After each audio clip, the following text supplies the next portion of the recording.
नमस्कार प्रिय दर्शकों, एक बार फिर आपका स्वागत है। प्रिय दर्शकों, आज फिर एक नया वीडियो, एक नई कहानी लेकर के हम हाजिर हुए हैं। प्रिय दर्शकों, आज की जो कहानी है, आज का जो प्रसंग है, यह बड़ा ही मोटिवेशनल है, बड़ा ही ज्ञानवर्धक है। प्रिय दर्शकों, बूढ़ी चिड़िया ने बताया कि स्त्रियां किस श्राप के कारण पराये पुरुषों में रत रहती हैं। प्रिय दर्शकों, इससे पहले अगर आप हमारे चैनल पर पहली बार आए हैं तो चैनल को सब्सक्राइब करें, बेल आइकन ऑन करें, अच्छे कमेंट किया करें ताकि हर आने वाले वीडियो का नोटिफिकेशन सबसे पहले आपको मिल सके और प्रिय दर्शकों, आप उसका फायदा उठा सकें। तो शुरू करते हैं आज की यह प्यारी सी कहानी, यह प्यारा सा वीडियो। प्रिय दर्शकों, प्राचीन समय की बात है। किसी नगर में एक बड़ा सेठ रहता था। पूरे नगर में उसका घर सबसे आलीशान था। सेठ की पत्नी बड़ी रूपवान थी। पूरे नगर में कोई भी स्त्री सेठ की पत्नी से सुंदर नहीं थी। प्रिय दर्शकों, उस सेठ के घर में एक बट वृक्ष था जिसमें एक बूढ़ी चिड़िया अपना घोंसला बनाकर रहती थी। सेठ और सेठ की पत्नी उस चिड़िया का खूब ध्यान रखते, चिड़िया को हर रोज दाना पानी देते और उसे खूब प्यार करते। प्रिय दर्शकों, सेठ के घर में कई पुरुष नौकर चाकर थे और सेठ व्यापार के काम से कई दिनों के लिए नगर से बाहर जाता रहता था। प्रिय दर्शकों, एक दिन चिड़िया सेठ से कहती है कि सेठ जी, आपको अपनी पत्नी को अकेला छोड़कर नहीं जाना चाहिए। तब सेठ कहता है कि चिड़िया, तुम ऐसा क्यों कह रही हो। प्रिय दर्शकों, तब चिड़िया कहती है कि सेठ जी, यह बात मैं आपको एक कहानी के माध्यम से बताती हूँ, आप ऐसे नहीं समझोगे। मैं आपको एक कहानी सुनाती हूँ। प्रिय दर्शकों, तब सेठ कहता है कि ठीक है चिड़िया, तुम कहानी सुनाओ। तब चिड़िया अपनी कहानी प्रारंभ करती है और कहती है कि सेठ जी, आप इस कहानी को ध्यान से सुनिए और इन बातों को याद रखिएगा। प्रिय दर्शकों, चिड़िया कहानी शुरू करती है। चिड़िया कहती है कि हे सेठ, यह कहानी आज से 5000 साल पुरानी है। जब कलयुग शुरू हो रहा था, निषेध देश के वीरसेन पुत्र नल नाम के एक राजा थे। वे रूप और गुणों से परिपूर्ण होने के साथ साथ सभी तरह के अस्त्र शस्त्रों में उन्हें महारत प्राप्त था, किंतु उन्हें एक 64 खेलने की बुरी आदत थी। उसी काल में विदर्भ देश पर भीष्म नाम के एक राजा राज्य करते थे। उन्होंने दमन ऋषि को प्रसन्न कर उनसे वरदान के रूप में 4 संतान प्राप्ति की थी, जिसमें से 3 पुत्र और 1 कन्या थी। पुत्रों के नाम थे दम, दन, दमन और पुत्री का नाम था दमयंती। वह देवी लक्ष्मी के समान रूपवती थी। ऐसा भी माना जाता है कि उस समय तीनों लोकों में दमयंती के समान कोई भी कन्या सुंदर नहीं थी। प्रिय दर्शकों, फिर बूढ़ी चिड़िया कहती है, हे सेठ जी, एक दिन की बात है कि राजा नल अपने राजमहल के उद्यान में टहल रहे थे। उसी समय उनकी नजर कुछ हंसों पर पड़ी। उसमें से एक सुंदर हंस को नल ने पकड़ लिया। तब हंस ने राजा नल से कहा, हे राजन, अगर आप मुझे छोड़ दो तो मैं विश्व सुंदरी राजकुमारी दमयंती के पास जाकर आपके गुणों का ऐसा वर्णन करूंगा कि वह आपसे ही विवाह करेगी। राजा नल ने भी दमयंती के रूप की चर्चा पहले ही अपने दरबारियों के मुख से सुन चुके थे और मन ही मन दमयंती को पाने की चाहत भी रखते थे। वह उससे विवाह करना चाहते थे। प्रिय दर्शकों, फिर बूढ़ी चिड़िया कहती है, हे सेठ जी, हंस की बातें सुनकर राजा नल ने उसको छोड़ दिया।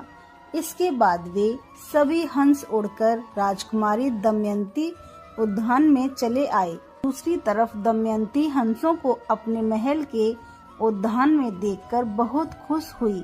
वह भी हंसों को पकड़ने के लिए दौड़ने लगी।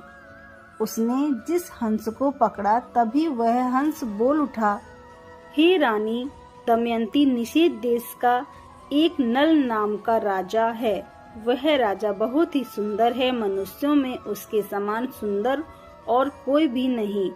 वह मानो साक्षात कामदेव का ही स्वरूप है। यदि तुम उनसे विवाह कर लो तो तुम्हारा जन्म और रूप दोनों ही सफल हो जाएगा। जैसे तुम स्त्रियों में सबसे रूपवती हो, वैसे ही राजा नल पुरुषों में सबसे सुंदर हैं। तुम दोनों की जोड़ी उत्तम रहेगी। हंसों की यह बातें सुनकर दमयंती के मन में भी राजा नल से मिलने की लालसा जाग उठी। इसके बाद दमयंती ने कहा, प्रिय हंस, तुम राजा नल तक मेरा प्रेम संदेश पहुंचा दो। प्रिय दर्शकों, फिर बूढ़ी चिड़िया कहती है, हे सेठ जी। फिर हंस ने लौटकर राजा नल को दमयंती का संदेश दिया। इधर दमयंती दिन रात राजा नल का ही ध्यान करती रहती। वह उनसे मिलने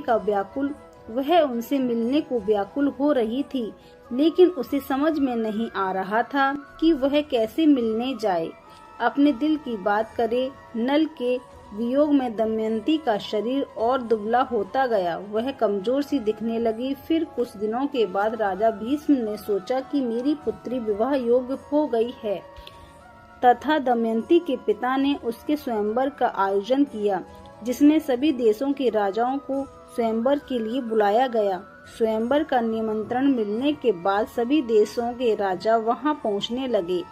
उधर जब देवर्षि नारद से सभी देवताओं को भी दमयंती के स्वयंवर का समाचार मिला, तो इंद्र और सभी लोकपाल विदर्भ देश के लिए निकल पड़े। राजा नल को भी संदेश भेजा गया, तो वे भी तुरंत ही दमयंती के स्वयंवर के लिए चल पड़े। प्रिय दर्शकों, फिर बूढ़ी चिड़िया कहती है, हे सेठ जी, नल के रूप को देखकर इंद्र ने रास्ते में ही अपने विमान को खड़ा कर दिया। अपनी राह में राजा नल ने जब सभी देवताओं को देखा तो अपने रथ से नीचे उतरकर उन सबको प्रणाम किया। फिर इंद्र ने राजा नल से कहा, हे वत्स राजनल, आप बहुत रूपवान और गुणवान हैं। कृपया करके आप हमें लोगों के दूत बन जाइए। आप हमारे दूत बनकर दमयंती के पास जाएं और कहें कि इंद्र, वरुण, अग्नि, कुबेर और यम देवता तुम्हारे पास आकर तुमसे विवाह करना चाहते हैं। इनमें से तुम जिसे चाहो उस देवता को अपना पति स्वीकार कर लो। मित्रों, यह सुनने के बाद नल ने दोनों हाथ जोड़ते हुए देवताओं से कहा, हे प्रभु, मैं एक दूत बनकर वहां कैसे जा सकता हूँ, जबकि मेरा और आप लोगों का वहां जाने का ही एक ही उद्देश्य है। इसलिए मैं आपका दूत बनकर वहां नहीं जा सकता। आप लोग कृपया इस विषय में मुझे क्षमा कीजिए। तब देवताओं ने कहा, हे नल, तुम देवताओं का कहा टाल रहे हो, फिर सोच लो। इंद्र की ऐसी कठोर वाणी सुनकर राजा नल देवताओं के दूत बनने को तैयार हो गए और उन्होंने इंद्र की आज्ञा से राजमहल में प्रवेश किया। तब दमयंती और उसकी सहेलियां भी नल के रूप को देखकर मोहित हो गईं और शर्म के मारे कुछ न बोल पा रही थीं। तब नल ने कहा, मैं यहाँ देवताओं का दूत बनकर आया हूँ। हे दमयंती, स्वर्ग के देवता तुम्हारे साथ विवाह करना चाहते हैं। तुम किसी भी एक देवता को चुन लो और विवाह कर लो। यही संदेश लेकर मैं तुम्हारे पास आया हूँ। देवताओं के प्रभाव से मैंने तुम्हारे महल में प्रवेश किया है, इसलिए मुझे कोई देख नहीं पाया। मैंने तुमसे देवताओं का संदेश कह दिया है। अब तुम्हारी जो इच्छा हो वह करो। फिर बूढ़ी चिड़िया कहती है, हे सेठ जी, दमयंती ने बड़ी ही श्रद्धा के साथ देवताओं को प्रणाम किया और मंद मुस्कान के साथ कहा, स्वामी, मैं तो आपको ही अपना सर्वस्व मानकर खुद को आपके चरणों में सौंपना चाहती हूँ। जिस दिन मैंने हंसों की बात सुनी, तब से मैं आपके लिए व्याकुल हूँ। आपके लिए ही मैंने राजाओं की भीड़ इकट्ठी की है। यदि आप मुदासी की प्रार्थना अस्वीकार कर देंगे तो मैं जहर खाकर मर जाऊंगी। दमयंती के मुख से ऐसी बातें सुनकर राजा नल ने कहा, हे देवी, जब बड़े बड़े लोकपाल देवता आपसे विवाह करना चाहते हैं, तो फिर आप मुझ मनुष्य को क्यों वर्ण करना चाहती हैं? मैं तो इन देवताओं के चरणों की धूल के बराबर भी नहीं हूँ। आप उन्हीं में से किसी एक से विवाह कर लीजिए। देवताओं का अप्रिय करने पर इंसान की मृत्यु भी हो सकती है, अतः आप मेरी रक्षा करें और उनका वर्ण कर लें। नल की यह बात सुनकर दमयंती घबरा गई। उसकी आंखों से आंसू छलकने लगे और वह मंद स्वर में बोली, मैं आपको वचन देती हूँ कि मैं आपको ही पति के रूप में वर्ण करूँगी। तब राजा नल ने कहा, परंतु इस समय मैं यहाँ देवताओं का दूत बनकर आया हूँ। अगर इस समय मैं अपने स्वार्थ की बात करने लगूं तो यह बात सही नहीं होगी। मैं तुमसे विवाह कर सकता हूँ, लेकिन जब वे धर्म के विरुद्ध ना हो। तभी राजकुमारी बोली, इसके लिए मेरे पास एक उपाय है।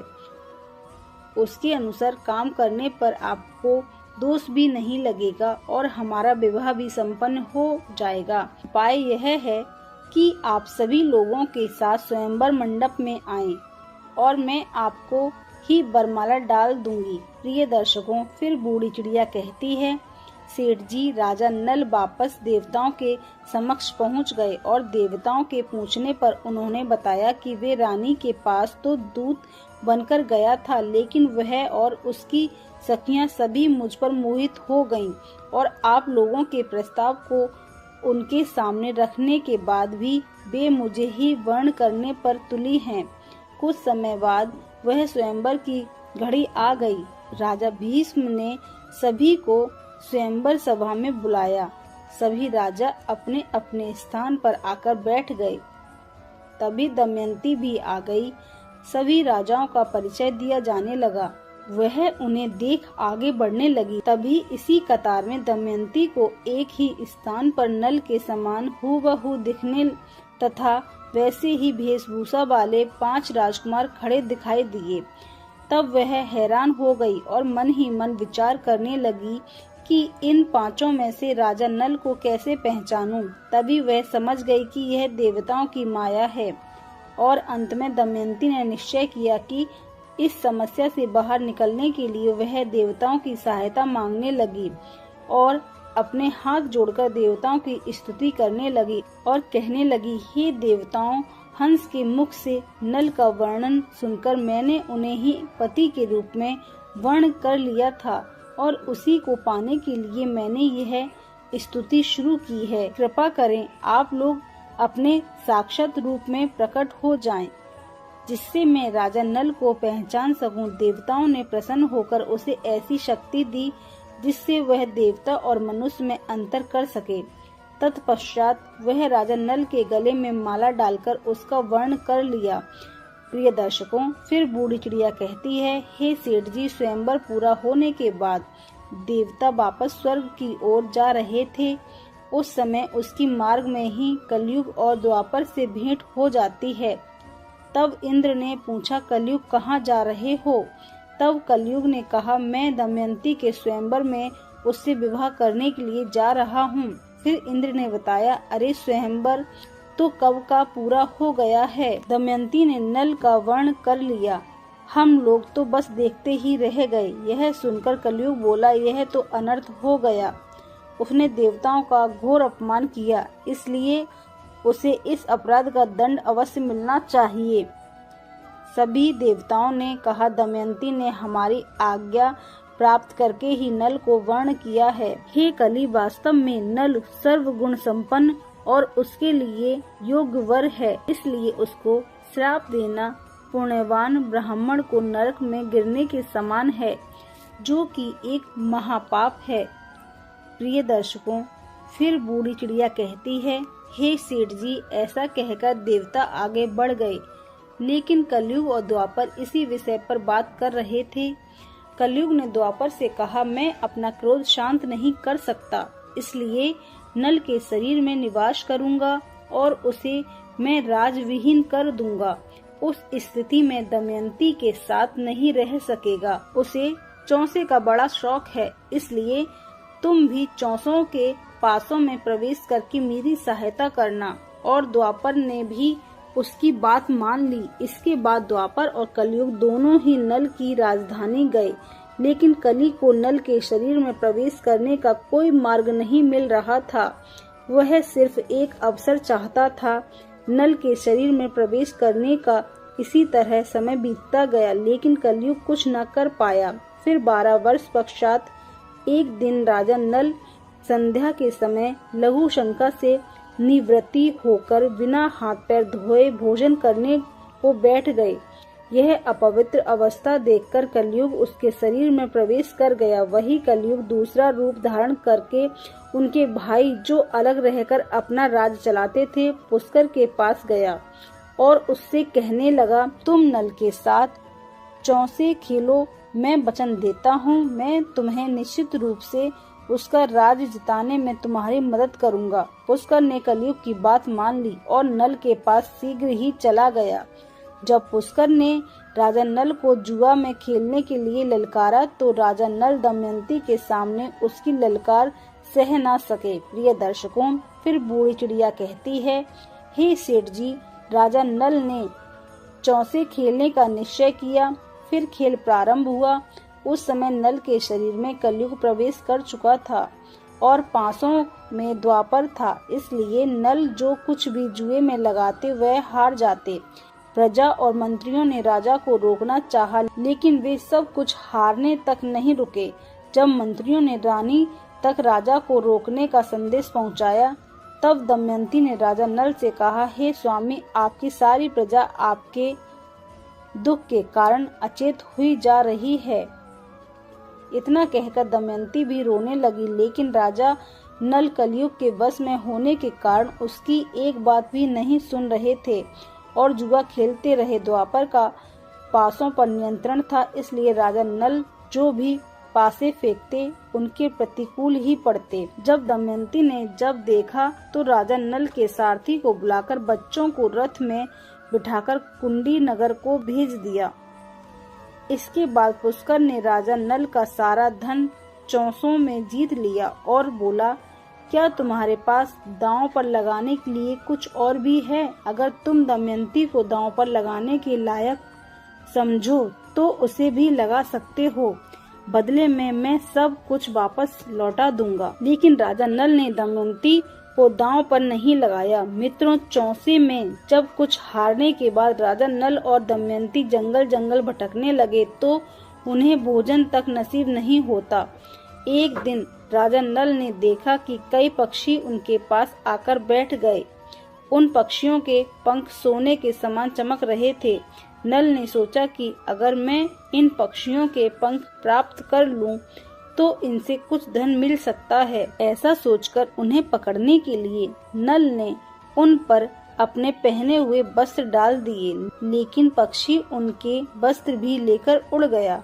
असल में वे पक्षी नहीं थे। राजा के पास जो राजवस्त्र थे वे कलयुग पक्षी बनकर उसे भी छीनने को आया था। नल अब नंगे होकर बड़ी ही खिन्नता के साथ ऊपर देखता हुआ रह गया और मायूस होकर वह दमयंती के पास पहुंचा और उसे सामने का मार्ग दिखाने लगा। दमयंती, तुम देख रही हो, यहाँ बहुत से रास्ते हैं।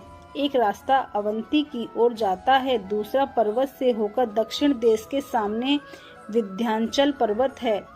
यह पायोशनी नदी समुद्र में मिलती है और यह कौशल देश का मार्ग है। राजा नल का दुख और लाचारी देखकर दमयंती की आंखें आंसुओं से भर गईं। नल से कहा, क्या आपको लगता है कि मैं आपको छोड़कर अकेली जा सकती हूँ? मैं आपके साथ रहकर ही आपके दुखों को बांटना चाहती हूँ। दुख में आपका साथ देना मेरा पहला धर्म है। ऐसा कहकर नल के मन के दुखों को हल्का कर देती है। उस समय नल के शरीर पर एक भी वस्त्र नहीं था और ना ही जमीन पर सोने या बैठने के लिए कोई वस्त्र थे। प्रिय दर्शकों, फिर बूढ़ी चिड़िया कहती है, हे सेठ जी, नल और दमयंती के साथ कलयुग ने अपना क्रोध इस प्रकार से निकाला। फिर संध्या के समय वे दोनों वहीं पर ही सो गए।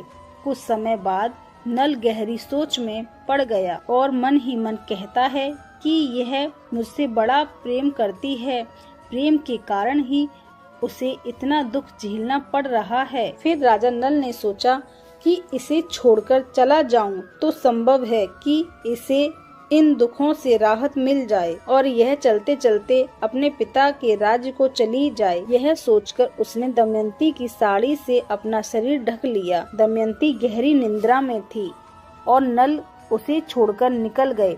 दरअसल शरीर में कलयुग का प्रवेश होने के कारण राजा नल की बुद्धि भ्रष्ट हो गई थी, इसलिए वह अपनी पत्नी को वन में अकेला छोड़कर वहां से चले गए। दमयंती की नींद टूटी, तब उसने देखा कि राजा नल वहां नहीं है। यह देखकर वह चौंक गई और राजा नल को पुकारने लगी। जब दमयंती को राजा नल बहुत देर तक दिखाई नहीं पड़े तो वह जोर जोर से रोने लगी और भटकती हुई जंगल के बीच पहुंच गई। वहां एक बड़े से अजगर ने दमयंती पर हमला कर दिया और दमयंती चिल्लाने लगी। तब उसके स्वर एक व्याध के कान में पड़े। वह उधर ही घूम रहा था। वह दौड़कर वहां आया और यह देखकर ही दमयंती को अजगर निकल रहा है, तभी उस शिकारी ने तेज बाणों से उस अजगर का मुंह चीर डाला। फिर उसने दमयंती को अजगर से छोड़ा करहर सहारा देकर भोजन करवाया। तत्पश्चात तुम कौन हो, किस कष्ट के कारण इस निर्जन वन में भटक रही हो, ऐसा पूछा। मित्रों, दमयंती की सुंदरता चाल देखकर वह व्याध उस पर अत्यंत मोहित हो चुका था। वह दमयंती से मीठी मीठी बातें करके उसे अपने बस में करने की कोशिश करने लगा। दमयंती ने कहा कि मैंने राजा नल के अलावा किसी और का भी चिंतन कभी नहीं किया, और अगर यह सत्य हो तो यह व्याध अभी भस्म होकर मर जाए। यह मेरा श्राप है। दमयंती के इतना कहते ही व्याध के बाण पखेरु उड़ गए। उसके मर जाने के बाद दमयंती इस निर्जन और भयंकर वन में खो चुकी थी। फिर रास्ते में मिले लोगों से पूछते हुई उत्तर की ओर बढ़ने लगी। भटकते हुए 3 दिन और 3 रात बीत गए और फिर वह अगले दिन शाम के समय राजा सुबह के राज्य में जा पहुंची। प्रिय दर्शकों, फिर बूढ़ी चिड़िया कहती है, हे सेठ जी, वहाँ उसे सब लोग पागल समझ रहे थे। बच्चे उसे परेशान कर रहे थे। तभी उस राज्य की राजमाता की नजर दमयंती पर पड़ी। राजमाता ने अपनी दासी से कहकर उसे अपने पास बुला लिया और उससे पूछा, हे सुंदरी, तुम कौन हो और ऐसा घूमते हुए तुम्हें डर नहीं है? तब दमयंती ने कहा कि एक पतिव्रता स्त्री हूँ, मैं कुलीन हूँ और राजा की धर्म पत्नी हूँ। तब रानी ने कहा, ठीक है, तुम महल में ही रह जाओ। तब दमयंती ने कहा कि मैं यहाँ रह तो जाऊंगी और मेरी 3 शर्तें हैं। मैं किसी का झूठा नहीं खाऊंगी और पैर भी नहीं किसी के दाबूंगी और पराये पुरुषों से बात भी नहीं करूंगी। तब राजमाता कहती हैं, हाँ ठीक है, तुम्हारी शर्तें मंजूर हैं। प्रिय दर्शकों, फिर बूढ़ी चिड़िया कहती है, हे सेठ जी, वहीं दूसरी तरफ राजा नल जंगल में भटक रहा था तो उसी समय जंगल में आग लगी।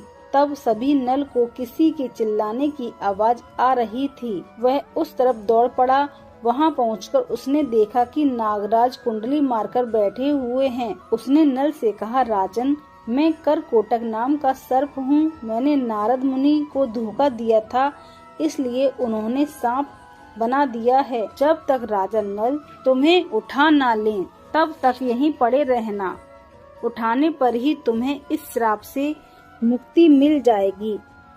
उनके श्राप के कारण कई सालों से मैं यहाँ से एक भी कदम आगे नहीं बढ़ा है। हे राजन, तुम मेरी रक्षा करो, फिर मैं तुम्हारे हित की बात बताऊंगा और तुम्हारा मित्र बन जाऊंगा। मेरे बदन से मत डरो, मैं अभी हल्का हो जाता हूँ। और देखते ही देखते नागराज अंगूठे के बराबर हो गए। इसके बाद नल उसे उठाकर जंगल से बाहर ले आए। फिर करहर कोटक ने कहा, हे राजन, अब तुम अभी मुझे जमीन पर मत रखना, कुछ कदम गिनकर चलो। तब राजा 1 2 3 करते हुए राजा नल ने यूं ही पृथ्वी पर 10वां कदम रखा। तभी करकोटक ने उसे डस लिया। उसका नियम था कि जब भी कोई 10 बोले वह दंश करता था। प्रिय दर्शकों, तब वह राजा नल अचंभित रह गए। और फिर करकोटक ने कहा, हे राजन, तुम्हें कोई पहचान ना सके इसलिए मैंने डस के तुम्हारा रूप बदल दिया है। कलयुग ने तुम्हें बहुत दुख दिया था, अब मेरे विष के कारण वह तुम्हारे शरीर में बहुत दुखी रहेगा। तुमने मेरी रक्षा की है, मेरे विष के कारण तुम्हें हिंसक पक्षी, पशु या फिर शत्रु का भी कोई भय नहीं रहेगा। अब तुम पर किसी भी विष का प्रभाव नहीं होगा और युद्ध में हमेशा तुम्हारी जीत होगी। करकोटक ने राजा नल को दिव्य वस्त्र भी दिए और फिर वहां से अंतर्ध्यान हो गया। प्रिय दर्शकों, फिर बूढ़ी चिड़िया कहती है, हे सेठ जी। के बाद राजा नल वहां से चलते हुए राजा रथ उपवन की राजधानी अयोध्या में पहुँचे। फिर उन्होंने दरबार में पहुंचकर राजा से कहा, मेरा नाम बाहुक है, मैं घोड़ों को हाँकने और उन्हें तरह तरह की चालें सिखाने का काम करता हूँ। गढ़ विद्या में मेरा जैसा निपुण इस समय पृथ्वी पर कोई और भी नहीं है। बाहु की बातें सुनकर उसे राजा अपने पास रख लेते हैं। उन दोनों की अच्छी मित्रता बन जाती है। राजा नल ऋतुपर्ण को गुण विद्या सिखाते हैं और ऋतुपर्ण नल को चौसे का खेल सिखाते हैं। अब इसी तरह कुछ दिन बीत जाते हैं। प्रिय दर्शकों, उधर जब राजा विदर्भ को यह समाचार मिला, उनके दामाद नल और पुत्री दमयंती राजपाट विहीन होकर वन में चले गए हैं, तब उन्होंने सुदेव नाम के एक ब्राह्मण को नल और दमयंती का पता लगाने के लिए 6 दिन रेस के राज्य में भेज दिया। उसने एक दिन राजमहल में दमयंती को देख ही लिया। उस समय राजा के महल में कोई धर्म कर्म या कार्य हो रहा था। दमयंती सुनंदा के साथ बैठकर वह कार्यक्रम देख रही थी। इस समय सुदेव दमयंती के पास गया और उससे बोला, मैं तुम्हारा भाई का मित्र हूँ, मैं तुम्हारे भाई की आज्ञा से तुम्हें यहाँ ढूंढने आया हूँ। तब दमयंती ने उसे भी पहचान लिया। वे सबका कुशल मंगल पूछने लगी और पूछते पूछते रो पड़ी। तब सुनंदा दमयंती को रोता देख घबरा गई और उसने अपनी माता के पास जाकर उन्हें सारी बात बताई। राजमाता तुरंत अपने महल से बाहर निकल कर आई और ब्राह्मण के पास जाकर पूछने लगी, हे सुदेव, यह किसकी पत्नी है, किसकी पुत्री है, अपने घर वालों से यह बिछड़ कैसे गई। तब सुदेव ने उसका पूरा परिचय राजमाता को दिया। इसके बाद सुनंदा ने अपने हाथों से दमयंती को स्नान कराया, जिससे उसकी बहू के बीच का लाल चिन्ह चंद्रमा के समान प्रकट हो गया। उसके ललाट का वह तिल देखकर सुनंदा व राजमाता दोनों ही रो पड़े, क्योंकि राजमाता दमयंती की मौसी थी और उसने यह बात उनसे छुपाई हुई थी। प्रिय दर्शकों, फिर बूढ़ी चिड़िया कहती है, हे सेठ जी। फिर दमयंती अपने पिता के घर को चली जाती है और रोते हुए गिड़गिड़ाते हुए उनसे प्रार्थना करती है वे उसके पति नल को ढूंढ लें।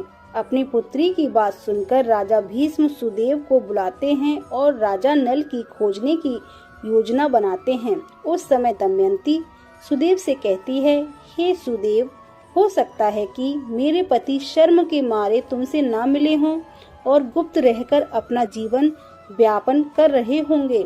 तब तुम उनसे कहना कि वाह रे मेरे प्यारे छलिए, तुम मेरी साड़ा वस्त्र फाड़कर चले गए। आपकी दासी उसी अवस्था में आपका इंतजार कर रही है। प्रिय दर्शकों, ब्राह्मण को ढूंढने निकल पड़े। बहुत दिनों के बाद एक ब्राह्मण वापस आया। उसने दमयंती से कहा, मैंने राजा रथपुर को एकांत में बुलाया। बाहुक शरीर से अत्यंत कुरूप और उसके हाथ छोटे छोटे थे। वह लंबी लंबी सांस लेकर रोता हुआ मुझसे कहने लगा, उच्च कुल की स्त्रियों के पति उन्हें छोड़ भी देते हैं तो फिर भी वे अपने सील की रक्षा करते हैं। क्या मति भ्रष्ट करने वाला पुरुष उस समय विपत्ति के कारण दुखी और अचेत था, इसलिए उस पर क्रोध करना उचित नहीं। जब वह अपनी प्राण रक्षा के लिए जीविका चला रहा था, तब पक्षी भी उसके वस्त्र लेकर भी उड़ गए। प्रिय दर्शकों, फिर बूढ़ी चिड़िया कहती है, हे सेठ जी। जब ब्राह्मण ने यह बातें दमयंती से कही, उसकी आंखों में आंसू भर गए रोते हुए उसने अपनी माता को सारी बात बताई। तब दमयंती की माता ने कहा कि यह बात वह अपने पिता से ना कहे, मैं सुदेव ब्राह्मण को इस काम के लिए भेजती हूँ। तब दमयंती ने सुदेव से कहा, सुदेव, आप जल्द से जल्द अयोध्या नगरी पहुँचें और वहां पहुंचकर राजा ऋतुपर्ण से कहना कि दमयंती फिर से स्वयंवर कर पति को चुनाव करना चाहती है। वहां बड़े बड़े राजा और राजकुमार आ रहे हैं और स्वयंवर की तिथि कल की ही है, इसलिए अगर आप पहुंच सकें तो वहां चले जाइए, जिन्हें अथवा मरने का किसी को पता नहीं है। इसलिए राजकुमारी दमयंती कल शाम से पहले ही पति का वर्णन करने लगती है। यह बात सुनकर सुदेव अयोध्या गए और उन्होंने राजा ऋतुपर्ण से यह बातें बताईं। सुदेव की बातें सुनकर राजा ने बाहु को बुलाया और कहा, हमें जल्द से जल्द विदर्भ देश में पहुंचना है। प्रिय दर्शकों, ऐसी बातें सुनकर जैसे नल का कलेजा ही फट गया हो और उसने सोचा कि यह संभव नहीं है कि दमयंती दूसरा विवाह करना चाहती है। फिर नल और ऋतुपर्ण शीघ्रता से रथ में बैठकर विदर्भ में आते हैं। घोड़े की चाल से दमयंती को पता लग जाता है कि हो ना हो इस रथ का सारथी स्वयं राजा नल ही है। जब उसने खिड़की से बाहर झांककर देखा तो एक कुरूप व्यक्ति घोड़ों की सेवा कर रहा था। दमयंती को पता लग गया कि वही राजा नल है। वह दौड़ते हुए उनके पास गई और उसे गले से लगा लिया। तभी बाहुक ने करकोटक नाग के जो वस्त्र पहने हुए थे उसे उतार दिए और पत्नी के सच्चे प्रेम के कारण कलयुग का असर समाप्त हो गया, जिस कारण से वह राजा नल के शरीर से बाहर आता है और दमयंती का पति के प्रति प्रेम भाव देखकर उसे अत्यधिक घृणा हो जाती है। वहीं राजा नल भी अपने पूर्व रूप में वापस आ जाते हैं। प्रिय दर्शकों, फिर बूढ़ी चिड़िया कहती है, हे सेठ जी, किंतु अभी भी द्वापर युग का काल थोड़ा शेष था, जिस कारण से कली नल और दमयंती को अपने वशीभूत नहीं कर पाया और उसने क्रुद्ध होकर दमयंती को श्राप दिया कि हे दमयंती, आज तो तुम मेरे वशीभूत नहीं हो पाई, अभी मैं तुम कलयुग की नारियों को श्राप देता हूँ। प्रिय दर्शकों, तभी बूढ़ी चिड़िया कहती है, हे सेठ जी, अब मैं आपके सारे प्रश्नों के उत्तर देती हूँ जो कलयुग ने स्त्रियों को दिए थे। हे सेठ जी, कलयुग कहता है, यह स्त्रियां आलसी बन जाएंगी, देर से उठेंगी, पति के साथ ही भोजन करेंगी, वे अपने पति से कभी भी संतुष्ट नहीं रहेंगी और गुण अधिक धन की लालची बन जाएंगी। अतः कलयुग में स्त्रियों का राज हो जाएगा। हर घर की पुत्र वधू काम के लिए घर से बाहर जाएंगी। धन की प्राप्ति होने से वैश्य चरणी बन जाएंगी। उन्हें पति से ज्यादा पराये पुरुष अधिक पसंद होंगे। वे सही समय पर विवाह नहीं करेंगी तथा स्त्री को जो मां बनने का वरदान मिला है उसका भी अपमान करेंगी और स्वयं बच्चों को जन्म देना नहीं चाहेंगी। हे सेठ जी, कलयुग की स्त्रियां कम वस्त्र परिधान करेंगी, उनका प्रेम भी झूठा होगा, बाल कटवाएंगी, ठीक से बच्चों और परिवार की परवरिश भी नहीं करेंगी तथा अपने घर के वृद्ध लोगों को घर से बाहर निकाल देंगी। हे सेठ जी, कुंवारी कन्या वह भी विवाह पहले गर्भवती हो जाएंगी, उनका पूजा पाठ में मन नहीं लगेगा, केवल दिखावे के लिए ईश्वर की प्रार्थना करेंगी। किंतु जो लोग धर्म का पालन करते हुए ईश्वर का नाम स्मरण करते हैं उन्हें मुक्ति मिल जाती है। जो स्त्री पति और ईश्वर सेवा सच्चे मन से करती है वह देवी समान पूजनीय रहेगी। उन पर मेरा आशीर्वाद सदैव बना रहेगा।